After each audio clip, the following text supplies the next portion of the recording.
Alô, alô, acadêmicos e acadêmicas do FootClass, uma boa noite para você, entrando ao vivo para mais uma live FootClass especial, aproveitando aí essa semana conturbada para o direito desportivo, vamos participando aí, daqui a pouco vamos receber o advogado Felipe Mourão, vamos colocar no ar, vivo por aí.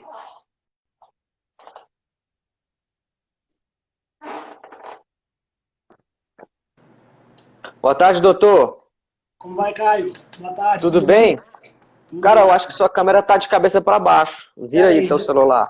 deixa eu alterar aqui. Agora sim, Melhorou? agora tá perfeito, bom que todo mundo consegue assistir. Você tá me escutando, tranquilo? Sim, perfeito. E eu?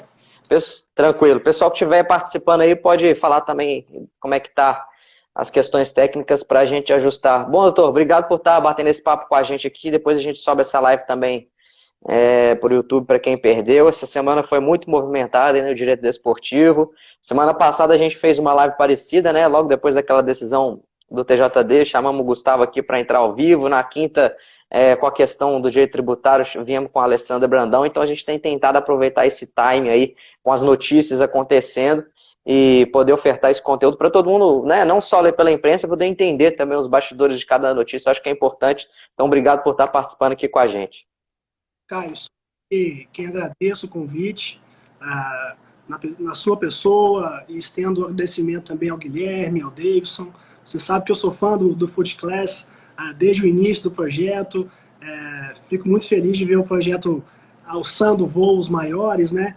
E como você disse, eu acho que há uma demanda muito grande por conteúdo relacionado ao né? Não só ao futebol, mas como ao esporte em geral. E às vezes a imprensa joga de uma maneira muito superficial. Então, eu sou um grande dessa iniciativa e para mim é uma grande honra e um prazer estar aqui com vocês. Obrigado, doutor. Dá um alô aí para o Carlos Alberto Lopes, que está entrando, presidente da Câmara Portuguesa. O Davidson e o Guilherme aí já também no ar. Está entrando uma turma boa aí. Vamos lá, professor Felipe Mourão, advogado, especialista em direito desportivo.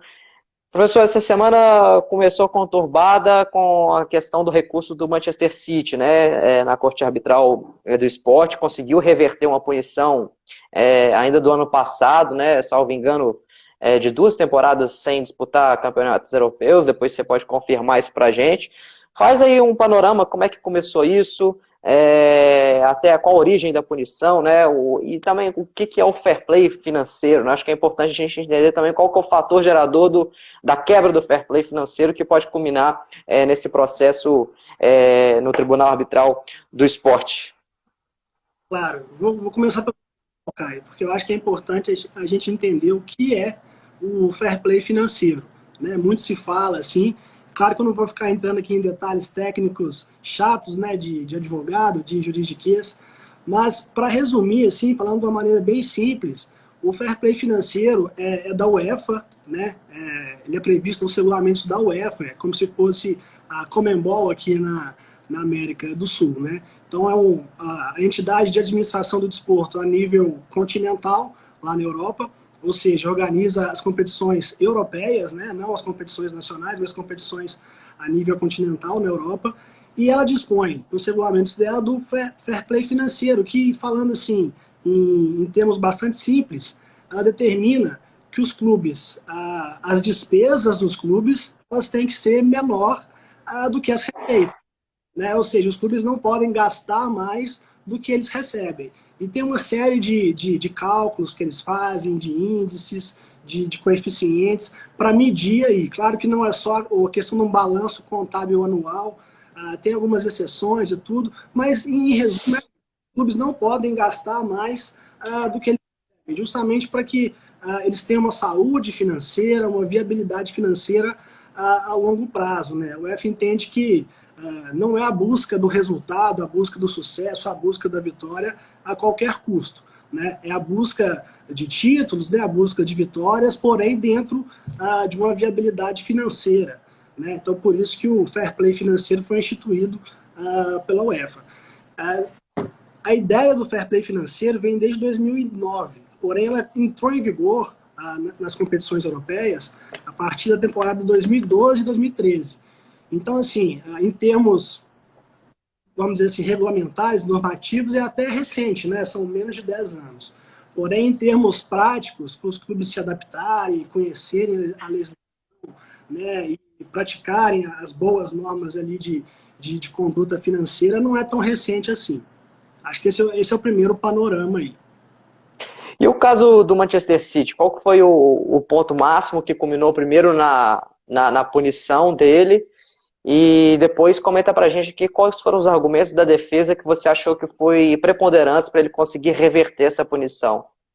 Perfeito. Primeiro, cara, pontuar que havia, né, uma grande expectativa em relação a essa decisão do CAS, porque o Manchester City ele foi punido pela UEFA, né? A UEFA expediu uma decisão entendendo que o Manchester City havia violado as regras do fair play financeiro e aplicou uma punição, havia aplicado uma punição ao Manchester City de ficar suspenso de competições europeias, de disputar competições europeias por 2 temporadas e também uma multa na casa aí dos 30 milhões de euros. Importante a gente fazer um contexto anterior, porque não é a primeira punição que o Manchester City recebe da UEFA por violação ao fair play financeiro. Em 2014, ele já foi multado num valor também assim, expressivo, na casa dos milhões de euros, junto com o Paris Saint-Germain também. E, assim, antes de entrar no caso do Manchester City por si só falar das possíveis sanções que a UEFA pode aplicar nos clubes que, porventura, violarem o fair play financeiro, que são sanções que vão de acordo com a gravidade da conduta do clube. Então, essas sanções vão desde advertência, né, advertência, uma multa nesses valores expressivos, suspensão de competições, suspensão de registrar até perda do eventual título de Champions League ou de Europa League. Então, as advertências elas são escalonadas, né, de acordo aí com a gravidade da conduta. Então, o Manchester City, falando agora especificamente do caso que repercutiu bastante, o Manchester City então, foi sancionado pela UEFA por ter violado as regras do fair play financeiro. Porém, um detalhe desse caso, que não é um detalhe, que na verdade fez toda a diferença, é o início dessas investigações. Talvez os senhores vão relembrar do episódio que foi apelidado de Football Leaks, né, que foi uma divulgação aí de e-mails, de contratos, de documentos confidenciais, privativos de clubes lá na Europa. E foi a partir desse episódio, desse vazamento de e-mails, que a UEFA tomou conhecimento de uma potencial violação ao fair play financeiro por parte do Manchester City. Então, a partir dessas provas vazadas, né, que a UEFA iniciou as suas investigações. E o que a UEFA entendeu, com base nesses e-mails e numa série de outras investigações que ela conduziu?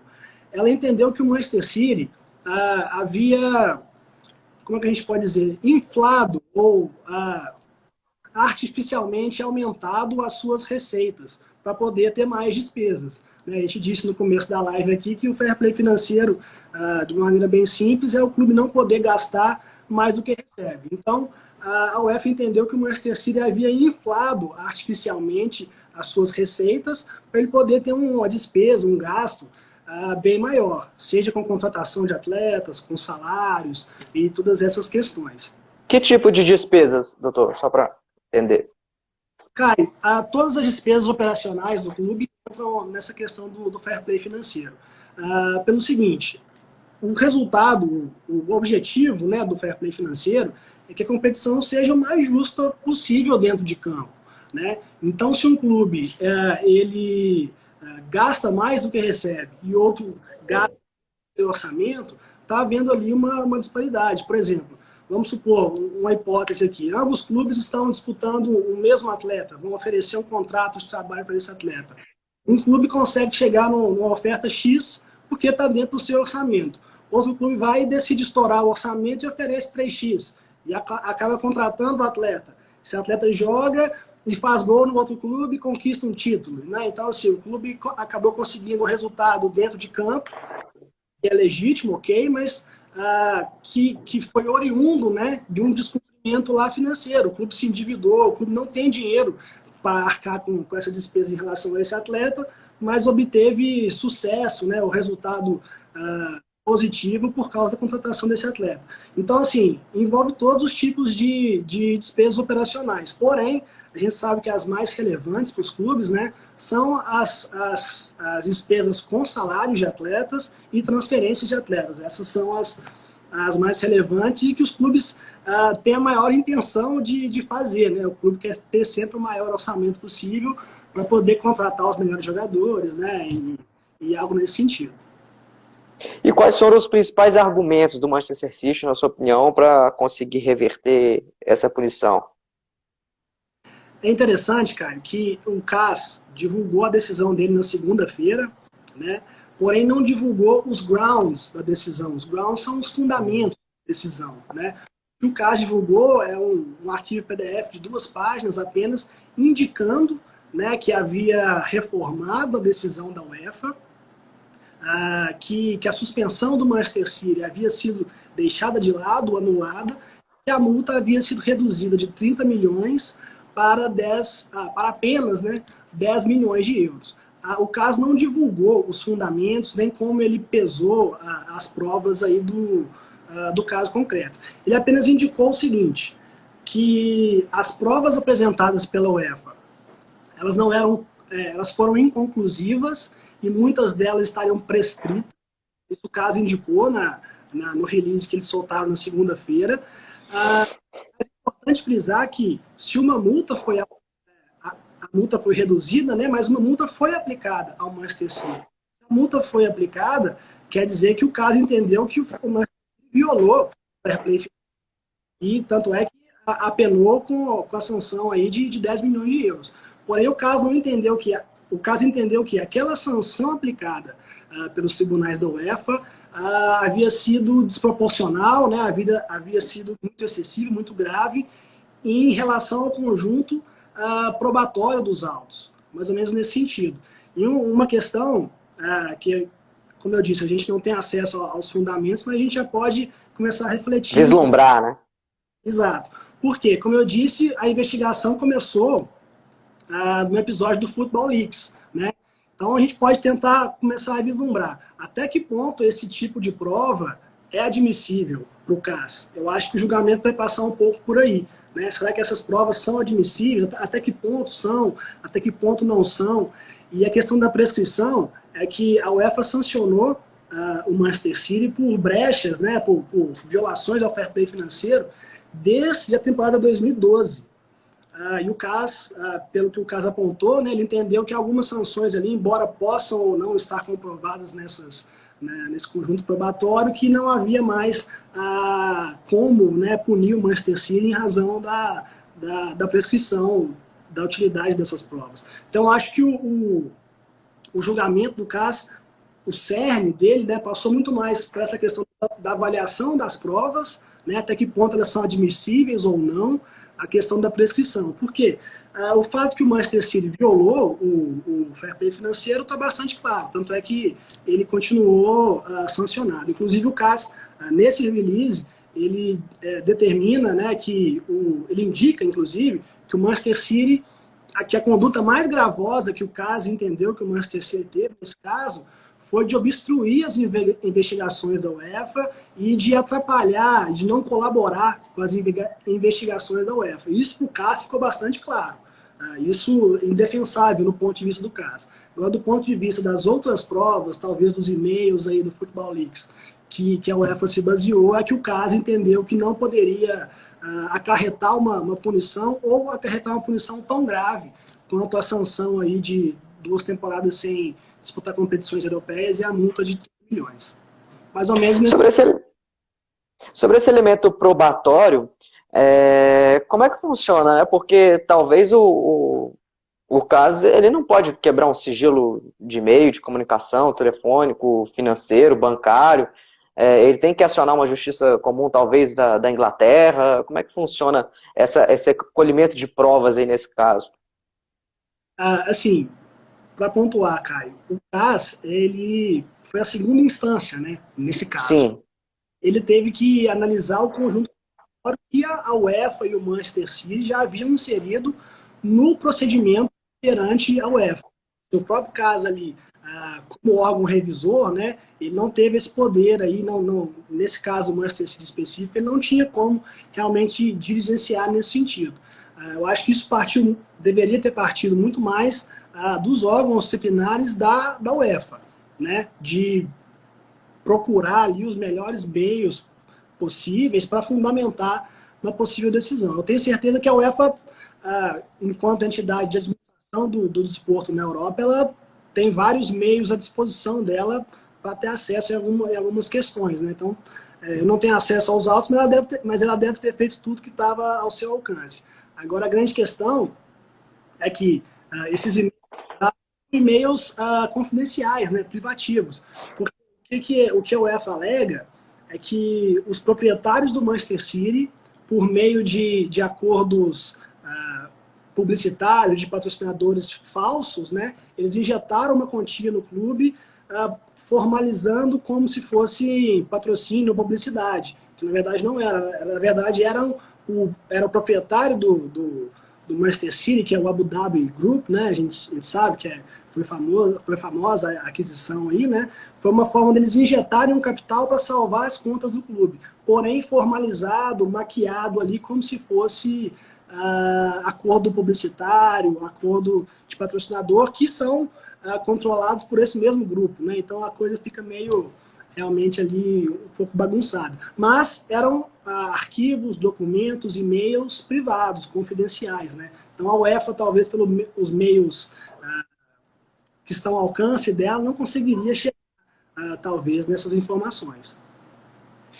interessante. Professor, está aqui o Gabriel perguntando se a reincidência do Manchester City não poderia ter sido usada como um argumento para uma pena pior. Aí eu vou complementar, até o Klopp, né, treinador do Liverpool, que é hoje a equipe que bate de frente com o City, né, apesar do Liverpool ter sido campeão esse ano, ele também comentou essa semana, dizendo que é muito ruim isso para o futebol, né, que tem que ter um limite nas coisas. Então aproveito para te perguntar, na sua opinião, quais as consequências jurídicas, por mais que tenha reduzido essa pena, né, o principal passou, né, então podemos dizer que foi uma vitória assim, do City, e quais as consequências desportivas, jurídicas, em termos de gestão aí, que você prevê? Perfeito. Cara, eu vi no Twitter que foi uma grande vitória do Manchester City, né? E veio gente me batendo no seguinte sentido: você está incentivando a impunidade, né? Como é que você está comemorando isso? Mas não era isso, pessoal. Até bom ter esse espaço aqui para poder me explicar. Foi uma grande vitória, na minha opinião, porque os e-mails vazados, eles constituíam ali o que estava inserido nos e-mails que foi vazado ali, era indefensável. Então, por isso que havia grande expectativa em relação a esse julgamento, por isso que a comunidade do futebol como um todo, o Klopp e até outras autoridades, por assim dizer, reverberaram muito negativamente o resultado do julgamento, porque os e-mails foram vazados de forma, não vou entrar nesse mérito, né? Mas o conteúdo dos e-mails era muito contundente. Estava flagrante ali a violação ao fair play financeiro. Então, a questão é a seguinte: a gente tem os e-mails que ali comprovam a violação, porém, como que esses e-mails vão ser, né, ou foram analisados pelo CAS? Eu acho que essa é o grande. Por isso que causou tanta polêmica e por isso que ficou uma sensação de impunidade, talvez, para toda a comunidade aí do futebol, Klopp, entre outros. Sobre a pergunta da questão da reincidência, com certeza isso é levado nessa questão da gravidade da sanção, né? Só que a gente tem que entender que o caso, assim como qualquer outro órgão julgador, ele tem os parâmetros dele jurisprudenciais, né? Então, se fosse. Claro que, como eu disse, tem toda essa expectativa da comunidade do futebol. Mas uma análise bem fria, assim, jurídica, que a gente teria que ter nesse caso do Manchester City com a UEFA, seria um precedente de 2 anos atrás, que é o do Milan, foi julgado pelo caso. Em É. 2018, O Milan também foi sancionado pelos tribunais disciplinares da UEFA, também por violações ao fair play financeiro, um caso bastante semelhante a isso do Manchester City. Teve o Football Leaks aí no meio, né, esse detalhe, diferença. Mas o Milan também foi sancionado com multa e com suspensão de disputar competições europeias. Recorreram ao CAS, o CAS reformou a decisão, porém de uma maneira um pouco diferente. O CAS mandou o processo de volta para a UEFA decidir de uma maneira proporcional, que o CAS tinha entendido que essa decisão banir o clube e de multar o clube com base no conjunto probatório era desproporcional. Então, havia também essa expectativa bem racional, bem fria, bem jurídica, de que o CAS poderia considerar, sim, essa punição ao Manchester City desproporcional, assim como considerou no caso do Milan há 2 anos atrás. Só um detalhe no caso do Milan é que o Milan, quando o processo voltou aos tribunais da UEFA, a UEFA então decidiu puni-lo em 1 ano, sem disputar as competições europeias. Reduziu aí, né, a sanção e o Milan apelou para o caso novamente e aí sim o caso validou e considerou proporcional ao conjunto probatório aí do procedimento. E aí, entrando na outra parte da pergunta, que você perguntou as consequências, né, do caso, tanto jurídicas quanto para o mercado, né, por assim dizer. Eu volto também nesse caso do Milan, porque quando o Milan foi sancionado, e com a decisão final aí do CAS e da UEFA, que ficaria 1 ano suspenso de disputar competições europeias, havia uma cláusula no contrato do Kaká, por exemplo, que caso o Milan não se classificasse para a Champions League ou para competições europeias, por qualquer razão que seja, não pudesse disputar essas competições, o Kaká poderia rescindir o contrato de trabalho dele unilateralmente, sem qualquer compensação financeira devida ao Milan. E foi assim que o Kaká se desligou do Milan e foi para o Orlando City, que foi o último clube que ele disputou, que ele foi vinculado na sua carreira. Então havia uma grande expectativa também do mercado, né, em relação às consequências desse caso do City, porque o Manchester City tem um plantel recheado de estrelas. Inclusive o treinador do Manchester City é uma grande estrela do mercado. Então havia uma grande expectativa se essa decisão, pelo menos se fosse reformada, mas que o Manchester City realmente ficasse suspenso de disputar competições europeias, fatalmente, talvez o Guardiola, mas com certeza vários dos jogadores, os grandes jogadores, das estrelas do plantel do Manchester City, iriam acionar ali em seus contratos cláusulas bastante parecidas, talvez não igual do Kaká de sair a custo zero, mas talvez reduzir uma multa, né? Uma multa que hoje é impagável, mas ficaria bem próxima do valor. Então havia uma expectativa que o Manchester City perderia grande parte do seu plantel. E ela se confirmando, e essa decisão sendo reformada, né, confirma a decisão, confirma a posição do Manchester City como predador no mercado. Né? Seria a primeira vez que a gente veria o Manchester City perder estrelas, né, ou perder atletas. Mas como essa punição não foi confirmada, a posição do Manchester City enquanto predador no mercado, enquanto comprador, ela permanece, até porque a gente sabe que um dos grandes objetivos dos proprietários do clube é ganhar uma Champions League, né? É o sucesso a nível europeu. A nível nacional, né, na Inglaterra, eles já tiveram. Então é o grande projeto, o grande objetivo do clube é esse, o sucesso europeu. Muito bem, agora vamos avançar agora para o caso Rony, que também pegou todo mundo de surpresa essa semana, né? Comenta pra gente, ele foi suspenso por 4 meses, o próprio Atlético fica proibido de registrar, a CBF já tá tentando, né, talvez no papel dela de ajudar o clube brasileiro, tentando entender um pouco dessa decisão da FIFA. Explica quais foram as motivações, quais os recursos, né? Parece que o recurso agora é perante também ao CAS. Explica um pouco pra gente esse também polêmico caso. Exato. Caio, antes de entrar ao mérito do caso em si, um detalhe que me chamou muita atenção nesse caso aí, que também foi divulgado na segunda-feira, né? Segunda-feira para nós aí, operadores do direito e para todo mundo aí que...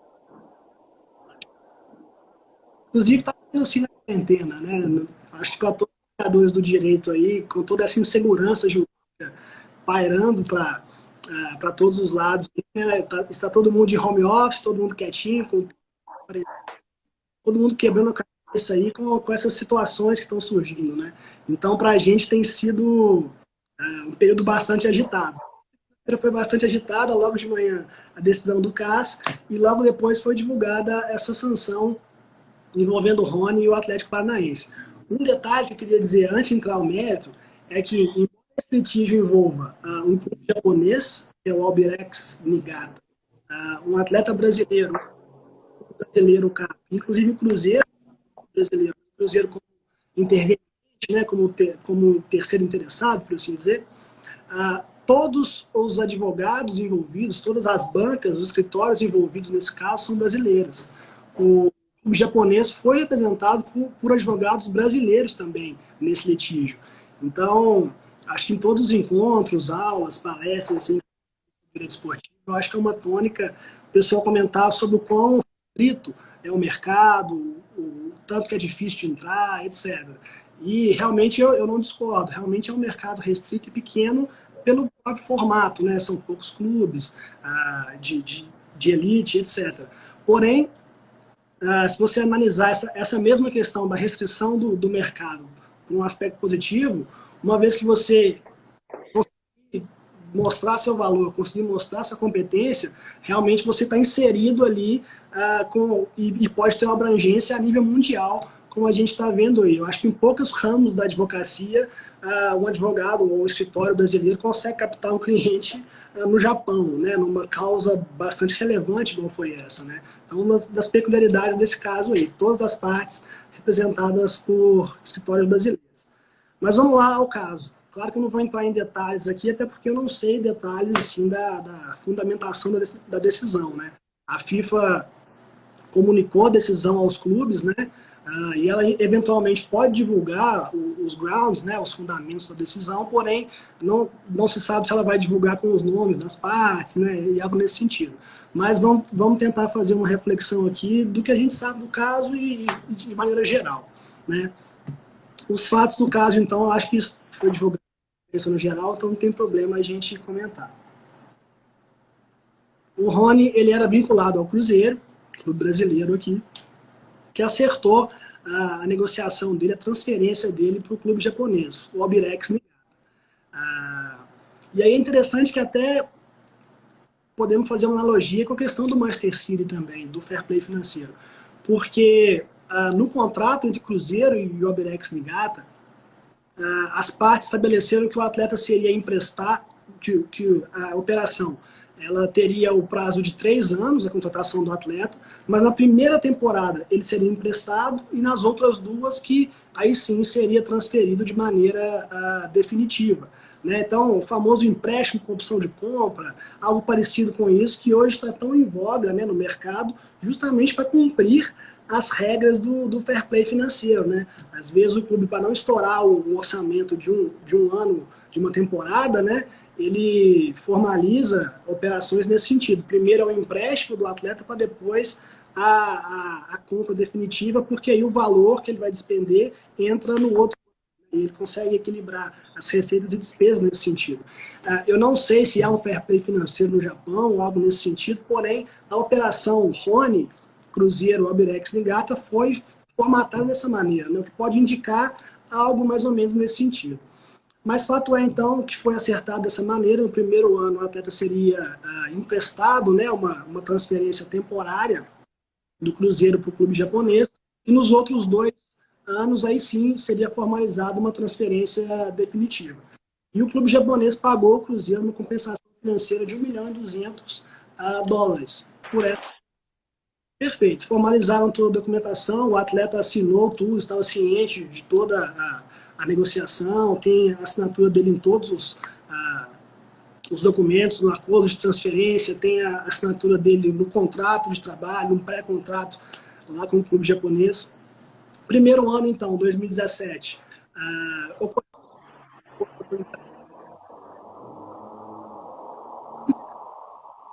atleta volta ao Brasil,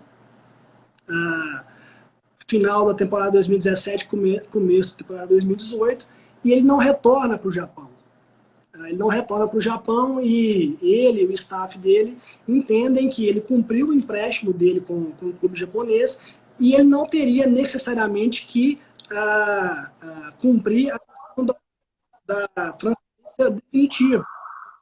Na opinião do Rony e do staff dele, isso havia sido um acordo entre Cruzeiro e Albirex, clube com clube. O atleta não havia cumprido o empréstimo, que era a primeira parte da operação, e na opinião dele, ele tinha o contrato com o Cruzeiro em vigência, mas não tinha que cumprir esses eventuais 2 anos com o clube japonês.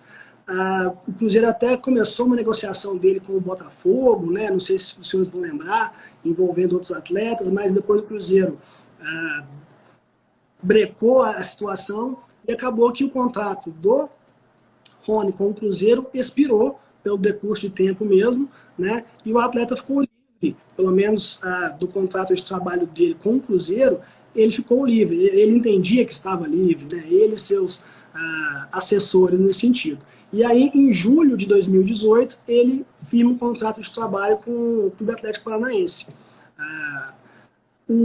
Nesse meio tempo, o clube japonês notificou o atleta, notificou o Cruzeiro, notificou a CBF, notificou o Atlético Paranaense, dizendo, olha, eu tenho um contrato de trabalho em vigor com esse atleta. Aqui a documentação, ele seria emprestado no primeiro ano, nos outros 2 anos seria uma transferência definitiva. O Cruzeiro acordou com isso, todos os trâmites formais foram feitos, eu preciso do atleta aqui cumprindo o contrato, né? E se porventura algum clube se vincular a ele, vai estar induzindo aí a quebra desse contrato, porque o contrato dele está em vigor comigo, o Albirex Niigata. Nessa época, nesse meio tempo aí, o Rony foi ventilado em vários clubes aqui do Brasil, né? Porém, muito em razão de não haver essa segurança jurídica nesse sentido, né? Porque, olha, tem um clube japonês que está pleiteando que tem um vínculo federativo desse atleta, tem um contrato em vigor com esse atleta. E qualquer clube que se vincule com esse jogador vai ser solidariamente responsável aí por uma eventual compensação financeira. O Atlético é ciente disso, né? Claro que também eu não sei os detalhes aí das operações, mas o Atlético foi notificado também, tudo, mas decidiu firmar contrato de trabalho com o Rony. E o Rony foi muito importante em 2018, porque o Atlético Paranaense estava numa situação muito ruim no Brasileiro, quase rebaixado, né? E depois foi protagonista nas conquistas da Copa do Brasil e da Sul-Americana, né? Então, assim, o retorno desportivo com esse atleta foi inegável e acabou que houve um retorno também financeiro, porque ele foi negociado com o Palmeiras, um valor aí na casa dos 6 milhões de dólares, eu acho, euros, não sei, mas um valor expressivo também. Então esse atleta, ele deu um retorno desportivo financeiro ao Atlético Paranaense.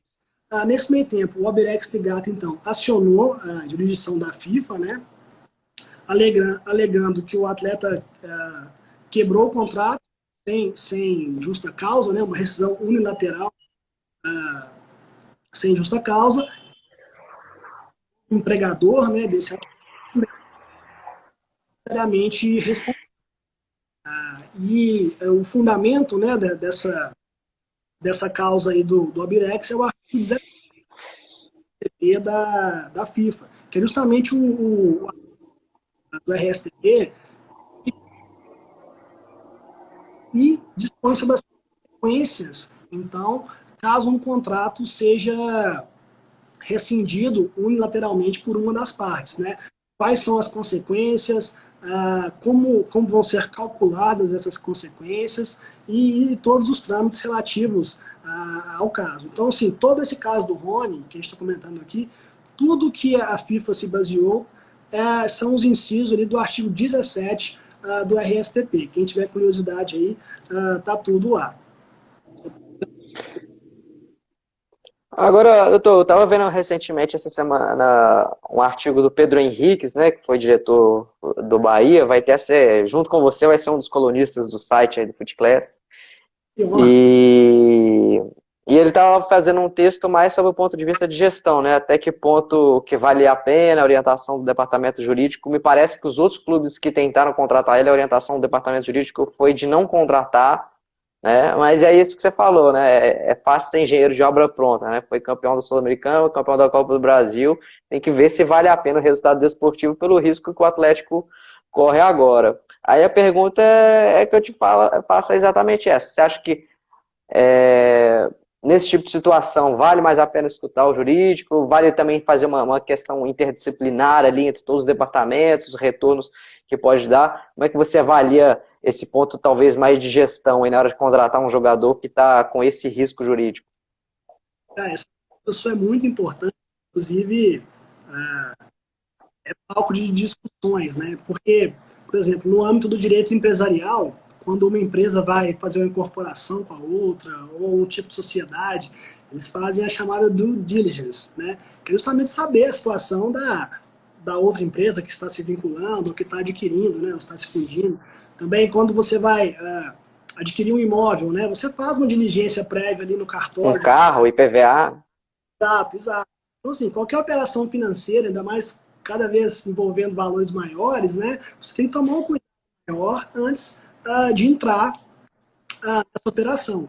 E os clubes sérios e organizados, eles fazem como se fosse uma due diligence também, no caso dos atletas. Não só o departamento de futebol, né? Por exemplo, vamos analisar o histórico de lesões desse atleta, o histórico do aproveitamento dele nas competições, nos jogos grandes, em quais competições ele se destacou, né? O histórico dele desportivo, mas também o histórico dele contratual. Né? Como é que foi esse atleta nos outros clubes? Como é que foi a relação dele com os outros clubes? Ele cumpriu o contrato até o final? Ele saiu?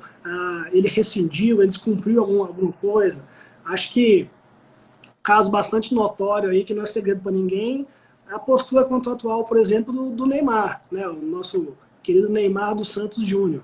Não vou entrar aqui no mérito dele enquanto atleta dentro de campo, né? Acho que isso é inegável, que é o maior craque da geração dele, né? Da geração brasileira, com certeza. Mas, falando especificamente do ponto aqui que a gente está conversando, a postura contratual dele, eu também não estou fazendo nenhum juízo de valor, tá? Só estou dizendo que a postura contratual dele no Santos e no Barcelona indica muito, né, da postura contratual, talvez, que ele vá tentar ou ter agora com o Paris Saint-Germain.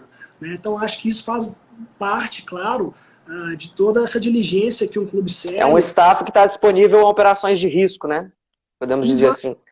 Exatamente. Então, assim, internamente na questão do clube, o jurídico junto com o departamento de futebol, o departamento da fisiologia, talvez, né, para analisar as questões mais específicas, mas tem que haver essa prévia diligência do histórico desse atleta, histórico de lesões, histórico de competições, histórico contratual dele, justamente para que o clube entenda ali assumir esse risco ou não, porque a contratação de um atleta sempre é um risco.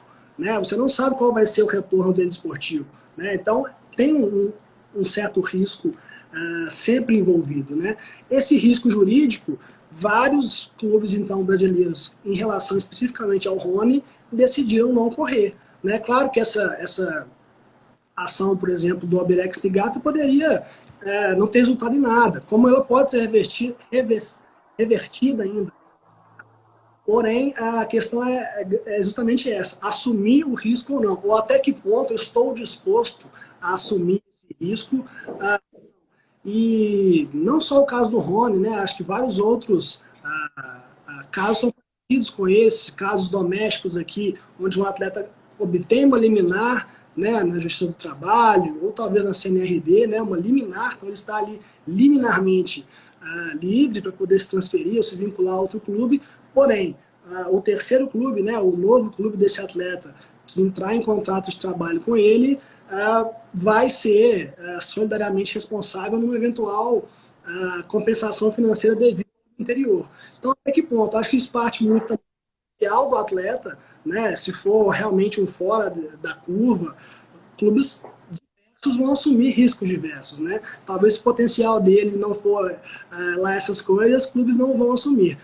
O fato é que o Atlético Paranaense decidiu, sim, assumir um risco aí. Né? E muito se diz que é interessante esse caso, porque o Palmeiras era justamente um desses clubes, dizem, né, à época, que estava interessado no Rony, quando ele se desvinculou do Cruzeiro e toda essa questão que a gente disse anteriormente, mas o Palmeiras decidiu não assumir esse risco. Mas, contratando do Atlético Paranaense agora é uma operação 100% segura, né? Porque é o novo clube, no caso, o Atlético Paranaense, que, se for vencedor ou não, que vai ter que acertar. Segura entre aspas, porque ele tá suspenso, né? Não vai jogar, né? Exato, é mais ou menos o caso do Guerreiro também com o Internacional, né? Contratou ele sabendo que ele poderia estar suspenso. Mas do ponto de vista financeiro, por exemplo, É.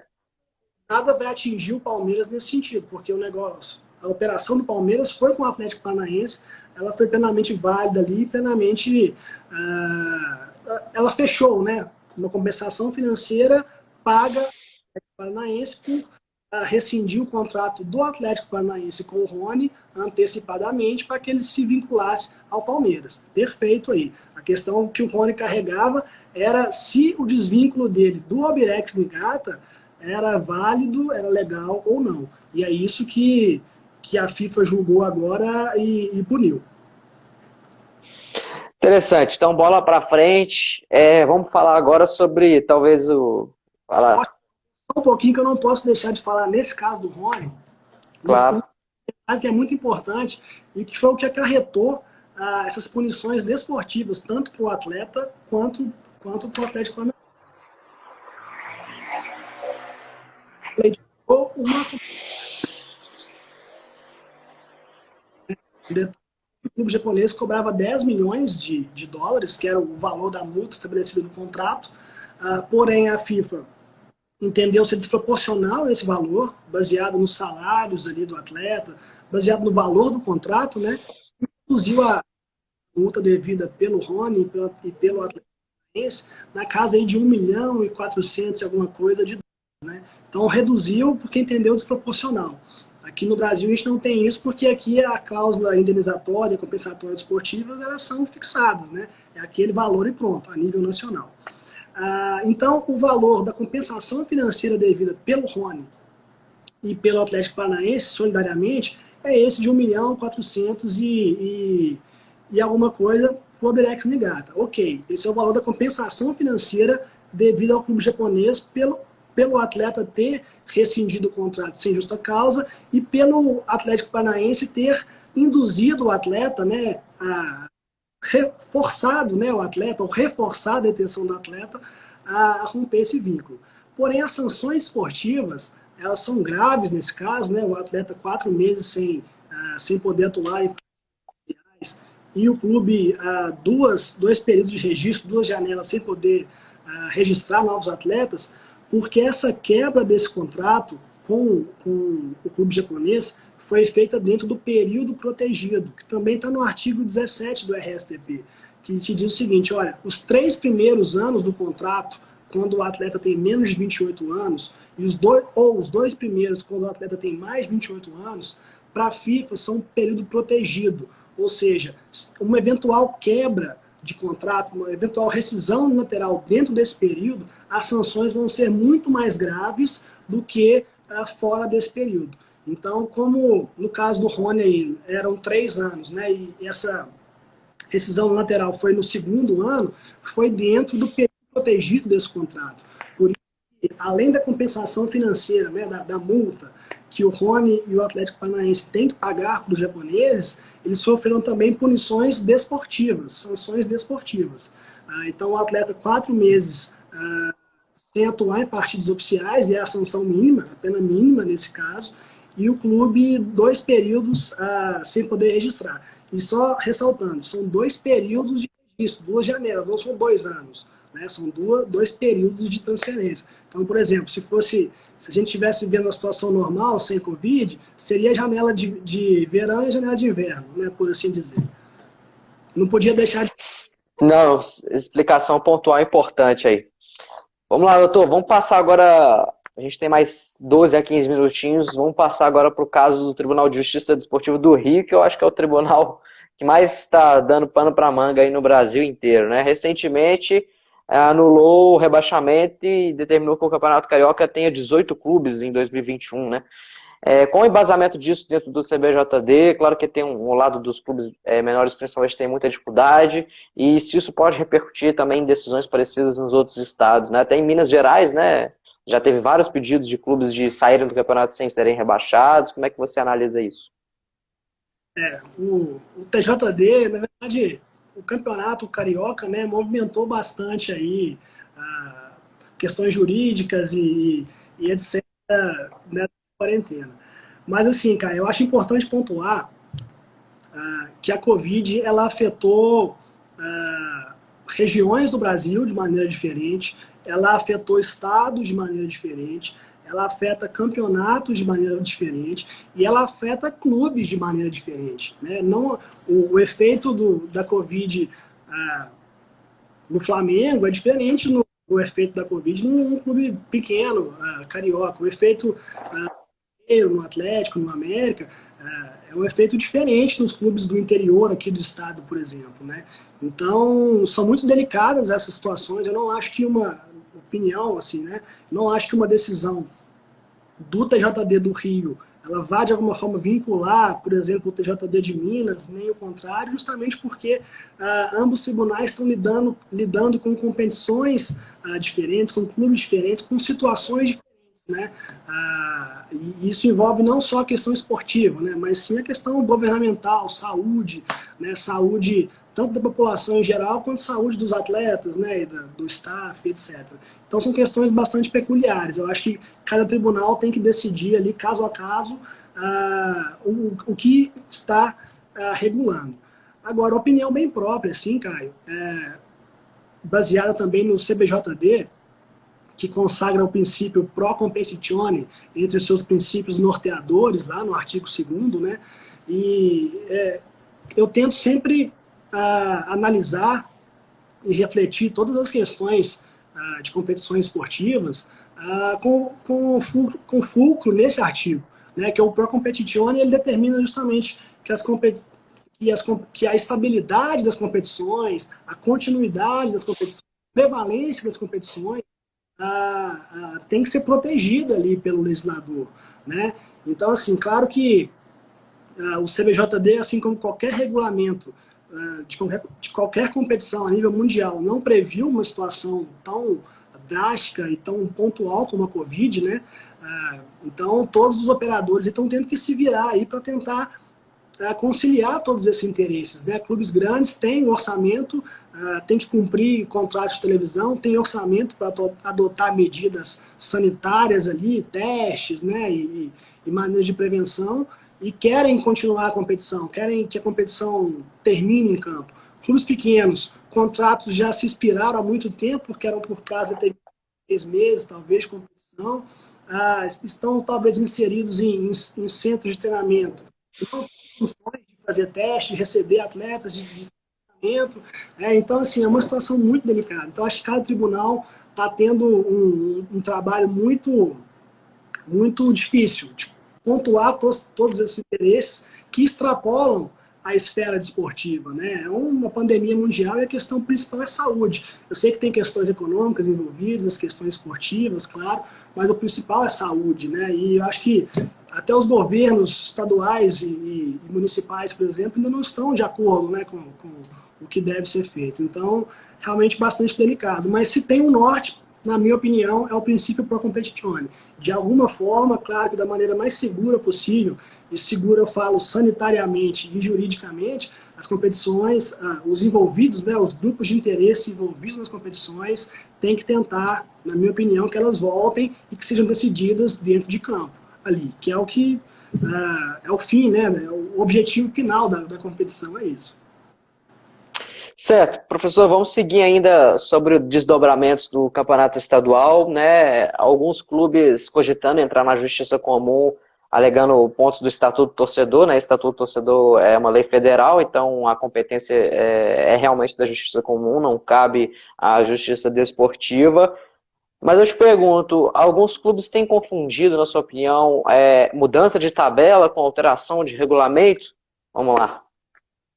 Cara, eu acho que é bem por aí. É bem por aí. E eu gosto sempre quando há esse conflito, né? Porque conflito, não vou entrar se é conflito aparente ou não, mas há um conflito ali de normas, então, talvez há um conflito de decisões. Eu acho sempre importante tentar analisar qual o bem jurídico está sendo protegido, né? Por essa regulamentação, por essa norma, qual bem jurídico está sendo tutelado ou tentando ser preservado ali. Essa disposição do Estatuto do Torcedor, que, claro, foi expedido quando não havia Covid, não havia nem previsão, então está todo mundo tentando lidar com situações que não estão previstas em lei, nem em regulamento nenhum, né?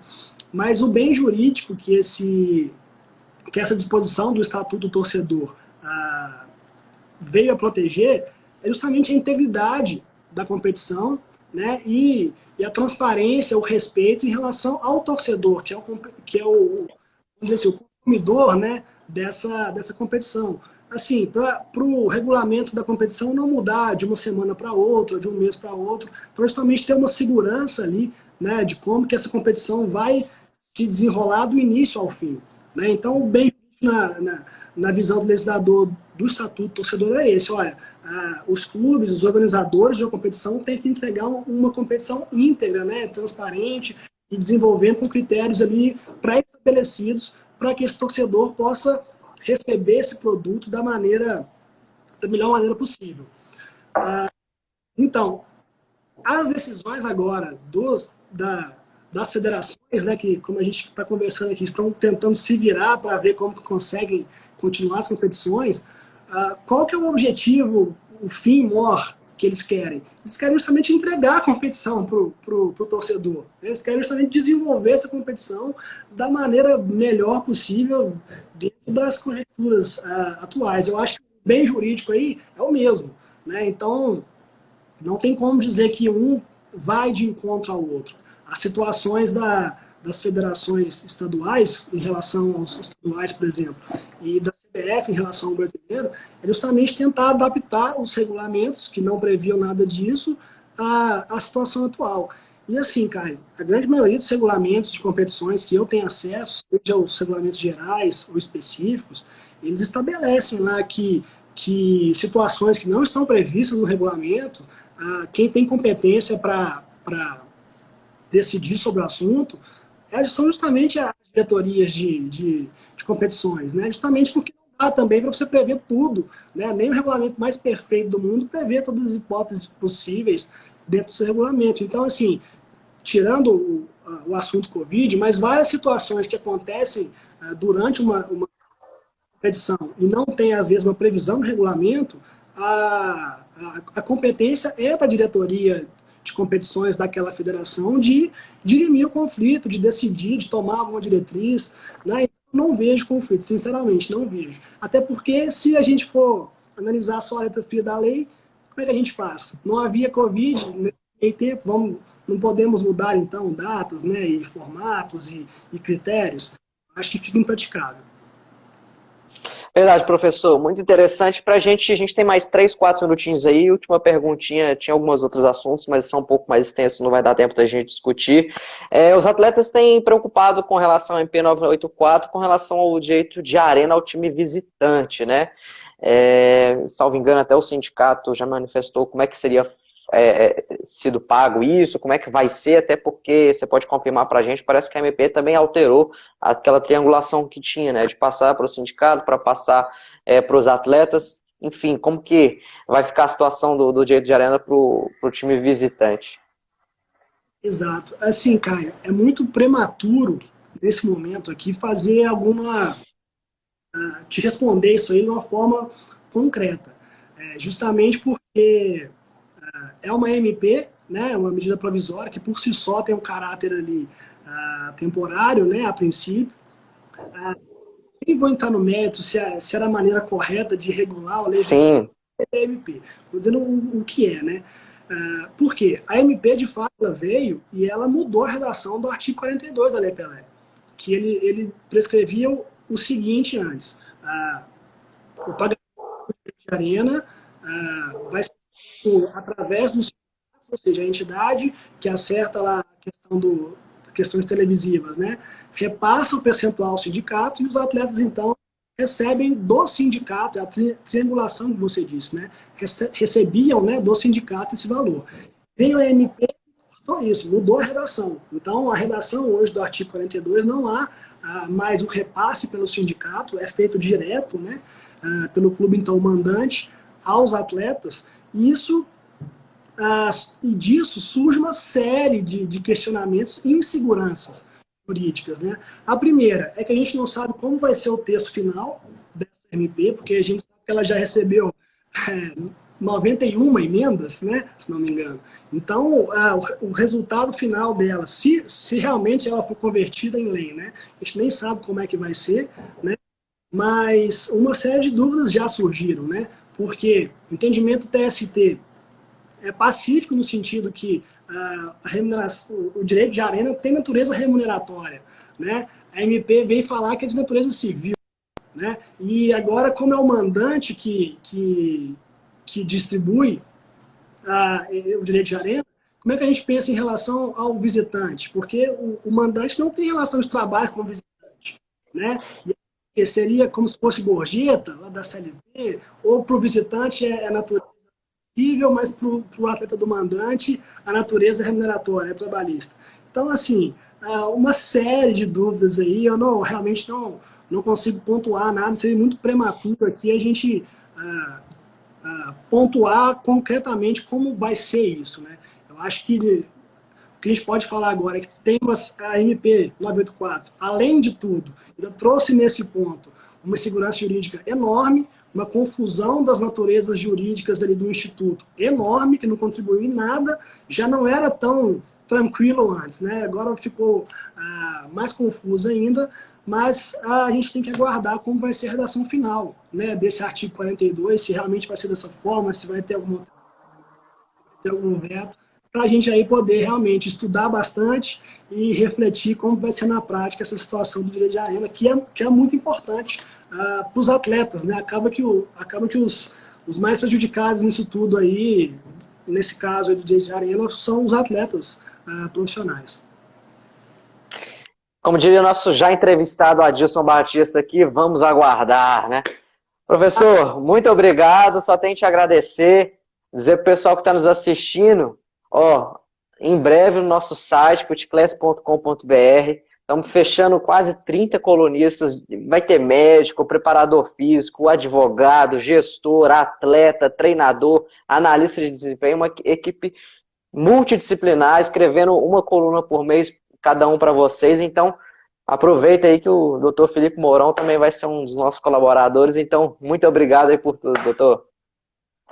Eu que agradeço mais uma vez o convite, para mim é uma grande honra, uma grande responsabilidade, né, estar aqui tratando desses temas com vocês. O tempo foi bastante curto, né? Eu acho que tem muito assunto para falar, então desde já eu deixo à disposição aí para uma nova oportunidade. E sobre a coluna no Food Class e o site como um todo, né? Muito interessante essa multidisciplinaridade, né? De várias questões aí que circundam o nosso esporte, né? O futebol. E muito importante ter esse conteúdo de qualidade, esses pensantes, né? Para o desenvolvimento. Estou muito feliz de fazer parte na coluna do site. Obrigado. É isso, doutor. Pessoal, acompanha a gente, inscreve no canal do YouTube. Um abraço, professor. Até mais. Tchau, tchau.